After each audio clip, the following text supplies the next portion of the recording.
बिस्मिल्लाहिर्रहमानिर्रहीम। अस्सलाम वालेकुम मोअज़्ज़िज़ काश्तकार भाइयों कि जब आप लोगों की काटन की फसल फ्लावरिंग स्टेज के ऊपर होती है, जो कि ये बहुत ही अहम तरीन स्टेज होता है हमारी फसल के लिए, तो क्या इस वक्त हम अपनी फसल के ऊपर फोलियर का स्प्रे कर सकते हैं? अगर हम स्प्रे करना भी चाहें तो कौन से ऐसे फोलियर का स्प्रे करें जिससे हमारा खर्चा भी बच जाए और उस फोलियर का हमारी फसल के ऊपर रिजल्ट भी लाजमी मिले, इसके ऊपर बात करते हैं। इससे पहले अगर आप मेरे चैनल पर न्यू आए हैं तो बराए मेहरबानी मेरे चैनल को सब्सक्राइब कर दें ताकि एग्रीकल्चर के हवाले से आने वाली मेरी हर न्यू वीडियो आप तक वक्त पर पहुंच सके। शुक्रिया।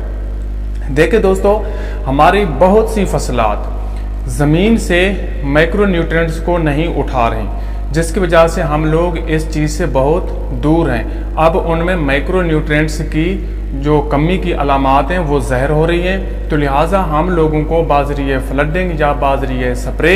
तो इन माइक्रो न्यूट्रिएंट्स का इस्तेमाल लाजमी करना होगा, क्योंकि हमारी ज़मीनों की जो पीएच है वो ज़्यादा है, जिसकी वजह से हमारी जो फसलें हैं वो अच्छी तरह से माइक्रो न्यूट्रिएंट्स को पिक नहीं कर पाती और उनकी रिक्वायरमेंट माइक्रो न्यूट्रिएंट्स की ज़रूरियात पूरी नहीं हो पाती। तो काटन की फसल के ऊपर अगर आप लोग बात करें कि जब वो फ्लावरिंग स्टेज के ऊपर होती है तो इस वक्त इसको बोरान, जिंक या पोटाश, इन तीन चीज़ों की इसको बहुत ही लाजमी ज़रूरत होती है। तो आप लोगों को चाहिए कि फ्लावरिंग स्टेज के ऊपर बोरान के साथ जिंक या पोटाश का स्प्रे लाजमी करें। इससे ये फ़ायदा होगा क्योंकि जो पोटाश है वो पौधे के पत्ते के अंदर फोटोसिंथेसिस के प्रोसेस को तेज़ करती है, जिससे पौधा पत्ता खुराक बनाने के अमल को तेज़ करके और उस खुराक को वो फूल की तरफ लेके जाता है। इधर से जो बोरान होता है वो फूल, जब आप उसका स्प्रे करेंगे तो वो फूल में मौजूद नर और मादा जो उसके दो पार्ट्स होते हैं उनको मजबूत बनाता है। अगर आप इन दोनों का स्प्रे नहीं करेंगे तो इनकी कमी की वजह से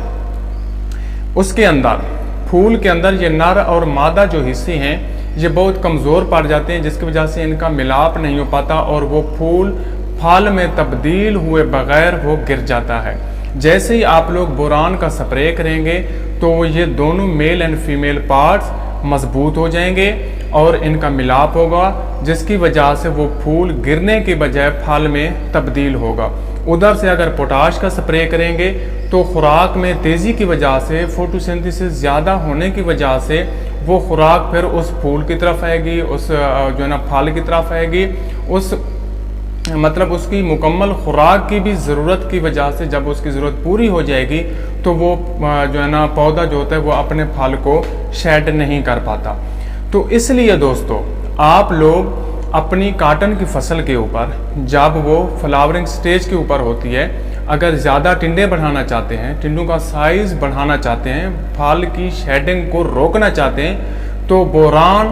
और पोटाश का लाजमी अपनी फसल के ऊपर स्प्रे करें ताकि इससे ज़्यादा से ज़्यादा पैदावार हासिल करें। अब देखिए, फोलियर का स्प्रे आप लोगों के ऊपर फ़र्ज बन चुका है। ये जो माइक्रो न्यूट्रिएंट्स हैं इनकी हमारी हर किस्म की फसल को इनकी जो है ना बहुत अशद ज़रूरत है। ये जो फसल को केरे हो रहे हैं, बहुत सारे और भी फैक्टर्स होते हैं, हम लोग इसको समझते नहीं हैं, लेकिन कुछ हमारी फसलात में हर चीज़ पूरी होने के बावजूद भी हमारी फसल के ऊपर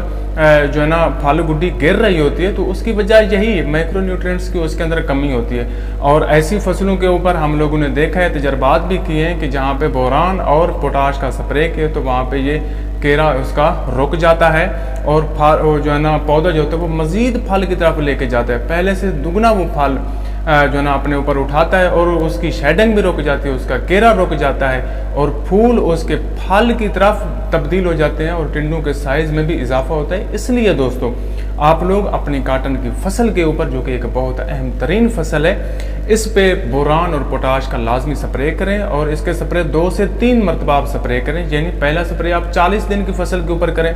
तो दूसरा स्प्रे आप लोग जो है ना 60 दिन की फसल के ऊपर और तीसरा 100 दिन की फसल के ऊपर या फिर 80 दिन की फसल के ऊपर करें।